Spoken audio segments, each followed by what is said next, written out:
भारत में कहा जाता है अतिथि देवो भव, यानी मेहमान भगवान के समान है, पर सिर्फ कहा जाता है, माना नहीं जाता है। अभी 2 हफ्ते पहले ही एक ईरानी वर्शिप IRIS देना भारत आया था, एक अंतर्राष्ट्रीय नौसैनिक अभ्यास में शामिल होने के लिए। कार्यक्रम पूरा होने के बाद ईरानी वर्शिप 4 मार्च को ईरान के लिए निकलता है। जब ईरानी वर्शिप श्रीलंका के बहुत पास और हिंद महासागर में होती है तो एक अमेरिकी पनडुब्बी अपने टॉर्पीडो से इसे निशाना बनाती है और हमला कर देती है, जिसमें ईरानी वर्शिप पूरा डूब जाता है।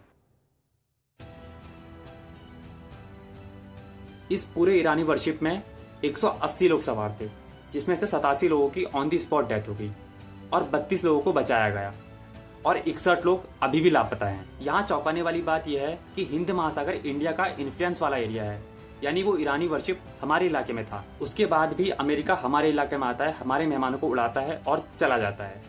उसके बाद भी इस पूरे मामले में हमारी इंडियन गवर्नमेंट ने कोई भी ऑफिशियली ट्वीट नहीं किया है और वहां से अमेरिका बोलता है कि एक ईरानी वर्शिप को हमने हमला कर डुबो दिया, जो खुद को अंतर्राष्ट्रीय जल में सुरक्षित समझ रहा था। उस ईरानी वॉरशिप में जितने भी लोग शामिल थे वो कोई युद्ध के मैदान में नहीं थे, वो सिर्फ भारत से कार्यक्रम पूरा होने के बाद अपने ईरान वापस लौट रहे थे। ईरान ने इस पूरे मामले में कहा कि अमेरिका ने हिंद महासागर में उसके युद्धपोत IRIS देना को बिना चेतावनी दिए टॉर्पीडो से डुबो दिया, जिसमें 87 नाविक मारे गए। इस पूरे मामले में इंडिया को बड़ा एक्शन लेना चाहिए था, पर इंडिया ही चुप है क्योंकि बात अमेरिका पर आई है।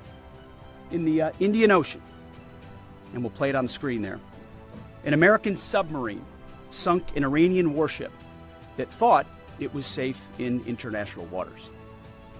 Instead, it was sunk by a torpedo. Quiet death. The first sinking of an enemy ship by a torpedo since World War II. Like in that war, back when we were still the War Department, we are fighting to win.